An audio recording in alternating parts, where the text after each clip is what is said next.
అయితే ఏంటంటే మనం అల్లరి నరేష్ గారిని ఫస్ట్ స్టార్టింగ్ నుంచి ఒక కమెడియన్ గాను, దాని తర్వాత చిన్న చిన్న క్యారెక్టర్ నుంచి చూసామన్నమాట. దాని తర్వాత నాంది అని మంచి సస్పెన్స్ థ్రిల్లర్ అనేది ఒకటి ఇచ్చాడు. దాని తర్వాత బచ్చలమల్లి మాస్ ఒకటి ఇచ్చాడు. దాని తర్వాత హర్రర్ జోన్లో అంటే మనం ఇంతవరకు అల్లరి నరేష్ గారిని ఎప్పుడు చూడలేదు. ఈ జోను మంచిగా ఉంటుందని కోరుకుంటున్నాము. అయితే ఏంటంటే పొలిమేర 1 and 2 తీసిన డైరెక్టర్ అంట, ఎక్స్పెక్టేషన్స్ మనం ఇంకా ఎక్కువలో పెట్టుకోవచ్చు అనమాట. అయితే ఏంటంటే అల్లరి నరేష్ గారు కమెడియన్ చూసాము.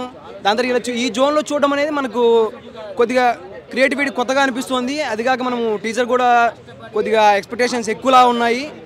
చూడాలి మరి ఎలా ఉండబోతుంది ఏంటి సంగతి అని చెప్పి. సో మరి అల్లరి నరేష్ గారిని ఎప్పుడు మనం ఒక కామెడీ జోన్లోనే చూసినాం. హారర్ మూవీ అంటున్నారు, చాలా సీరియస్గా ఉండాల్సి ఉంటుంది కదా. మరి హిట్ అవుతుంది అంటారా ఈ మూవీ? హిట్ ఒక యాక్టర్కి ఉండాల్సిన ప్రతి ఒక్కటి ఆయనలో ఉన్నాయి. మనం చూసాం అంటే మనం చూడనప్పుడు ఒకలా ఆలోచిస్తాం, చూసిన తర్వాత ఒకలా ఆలోచిస్తాం.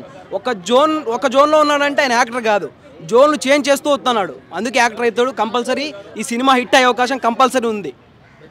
సో మరి మూవీ హారర్ మూవీ అంటున్నారు, కామెడీ కూడా ఉంటుందా లేకపోతే హారర్ ఒక్కటే ఉంటుంది అనుకుంటున్నారా మీరు?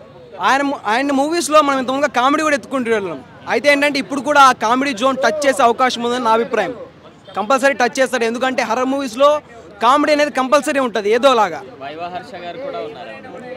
వైవహర్షగా ఉన్నారంటే ఇంకా కామెడీ ఎక్కువ అయిపోయింది. అంటే ఆయన రీల్స్ అవి తీస్తూ ఉంటాడు సంథింగ్. ఆయన నుంచి కూడా రైటింగ్ స్కిల్స్ ఏమైనా వచ్చి యాడ్ అయ్యి డైరెక్టర్కి అయ్యే అవకాశం ఉంది. కాబట్టి కంపల్సరీ ఈ కామెడీ అండ్ హారర్ రెండు అయ్యే అవకాశం ఉంది కంపల్సరీ. సెట్ అవుతుంది అంటారా అల్లరి నరేష్ గారికి?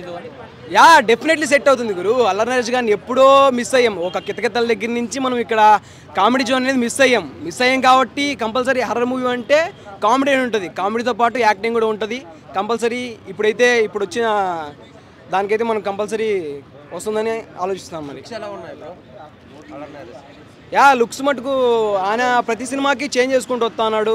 ఒక నాంది కావచ్చు, ఒక మొన్న వచ్చిన బచ్చలమల్లి కావచ్చు, దాని తర్వాత కితకితలు కావచ్చు, ఒక్కొక్క పాయింట్ ఆఫ్ వ్యూలో ఆయన చేంజ్ చేసుకుంటూ వస్తున్నాడు. ఏంటి సంగతి అని చెప్పి.